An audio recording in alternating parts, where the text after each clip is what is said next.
শিক্ষার্থীদের নতুন বিশ্ব গড়ার স্বপ্ন দেখার আহ্বান জানিয়েছেন অন্তর্বর্তী সরকারের প্রধান উপদেষ্টা প্রফেসর মোহাম্মদ ইউনূস।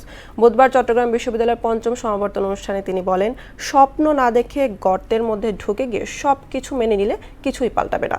বর্তমান সভ্যতাকে ধ্বংসাত্মক অর্থনীতির সভ্যতা বলে মন্তব্য করেন অধ্যাপক ইউনূস। তাহসিন তারিনের প্রতিবেদন।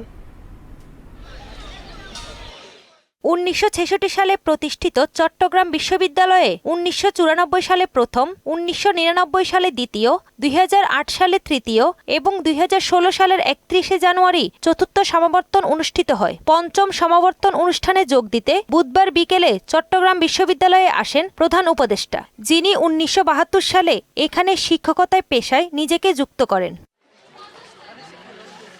বিশ্ববিদ্যালয়ের কেন্দ্রীয় খেলার মাঠে আয়োজিত সমাবর্তন অনুষ্ঠানে অধ্যাপক ইউনূসকে ডিলিট সনদ তুলে দেন উপাচার্য ইয়াহিয়া আক্তার। দীর্ঘদিন পর ক্যাম্পাসে আসার অনুভূতি প্রকাশ করেন প্রফেসর ইউনূস।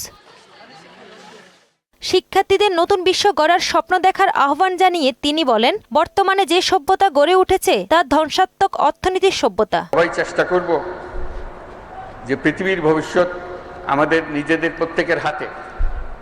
আমরা যেভাবে বিশ্ব করতে চাই সেভাবেই বিশ্ব করতে পারি। নিজের মনের একটা স্বপ্ন থাকতে হবে, এটাই আমার আবেদন, যে আমরা কী ধরনের বিশ্ব চাই, কী ধরনের সমাজ চাই, কী ধরনের সংসার চাই, কী ধরনের শিক্ষা ব্যবস্থা চাই, এগুলো আমার মনের মাধুর মিশিয়ে আমাকে বের করে নিতে হবে। ১৯৭৪ সালে দুর্ভিক্ষের কথা স্মরণ করে প্রধান উপদেষ্টা বলেন, চট্টগ্রাম বিশ্ববিদ্যালয়ের অর্থনীতি বিভাগেই গ্রামীণ ব্যাংকের জন্ম। গ্রামীণ ব্যাংকের আইনে লেখা আছে পরিষ্কার, এই ব্যাংক কোথা থেকে আসলো। ব্যাংকের জন্ম হয়েছে চট্টগ্রাম বিশ্ববিদ্যালয়ে অর্থনীতি বিভাগে, সেটা তার স্পষ্ট উল্লেখ আছে। শিক্ষা উপদেষ্টা সিআর আবরার এবং বিশ্ববিদ্যালয় মঞ্জুরি কমিশনের চেয়ারম্যান অধ্যাপক এস.এম.এ ফায়েজও বক্তব্য দেন সমাবর্তন অনুষ্ঠানে। তাহসিন তারিন, মোহনা সংবাদ।